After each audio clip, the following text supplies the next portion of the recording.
Hey, what's going on, guys? It's Mooney here, and today I've got episode 4 of my transfer talk. And if I sound a bit croaky, I've got a bit of a sore throat, but I'll soldier on through this video to bring you news that Barcelona have signed Alexis Sanchez finally from Udinese for a price thought to be around 26 million. I think it's a bit 28 million euro, 26 million pounds, plus 11.5 million add-ons. It's been a long time coming, this signing, and with having Villa, Messi, Pedro, and now Sanchez, they have a lot to pick from unless they do sell Villa in the summer, because there has been some speculation about Villa actually leaving the new camp. But I personally think Villa is a fantastic player. As all three of them are. If you play for Barcelona, I think you are just a generally good player, because I don't think you could get in the team otherwise. But if they do sell Villa, I think Messi would be the one to move into the middle. But I don't know how tall Sanchez is. I'm under the impression he's not a very tall person. They have a really small front three. Even Villa's not that tall now, but he's like, I don't know, not as small as Pedro and Messi. But well, you don't need height, and Messi has shown that throughout his years at Barcelona. But yeah, they finally signed him, and going out of Barcelona is Bojan to Roma for 10 million or 12 million euros.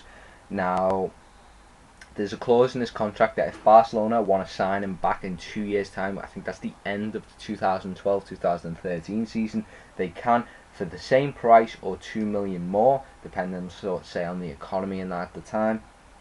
And this is a clause in the contract. I think it's very clever from Barcelona that it's sort of a contracted loan. I would like to, well, say it is, because they can bring him back after 2 years, and they just want to see how Bojan done, because with Pedro, Messi and Villa playing fantastic all season, couldn't really break into the Barcelona team, and to give him good experience at Rome, where I think he'll be playing a lot of games there, see how he does in the Serie A.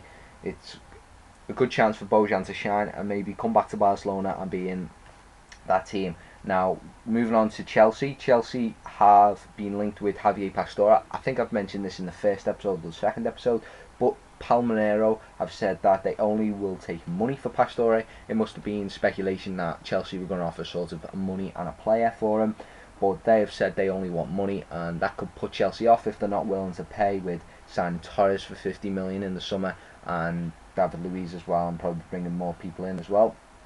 And obviously they're after Luka Modric as well.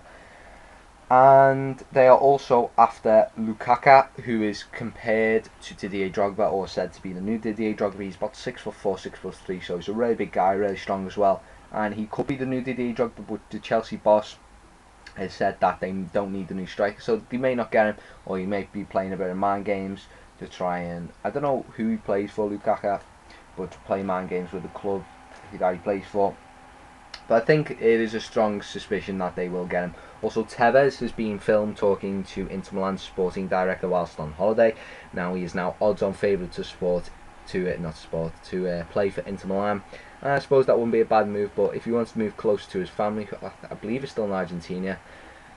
Moving to Italy's moving further away, but they may move to Italy because of the climate, because on Argentinian television, Tevez said that one of the problems he had with England was the climate and the weather, which is awful, as it always is.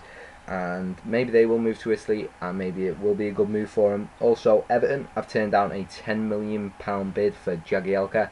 Now, Jagielka is another top defender, and I think Everton fans, if he does go, will be sad to see him go, especially with like losing Lescott as well when he was really good, and then they could be losing Jagielka. But obviously he's not going to go for 10 million. If Arsenal want him, they're going to have to pay big to get him from Everton. One, because he's one of their star players, and he's English as well. So English players seem to be rocketing in price due to the new rules that UEFA or the FA are bringing in. I don't know when they're bringing in. We have to have a certain number of English players in your team.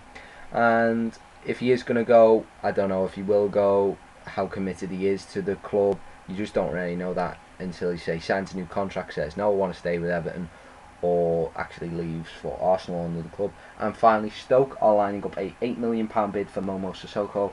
He is the ex-Liverpool player, if any of you are wondering.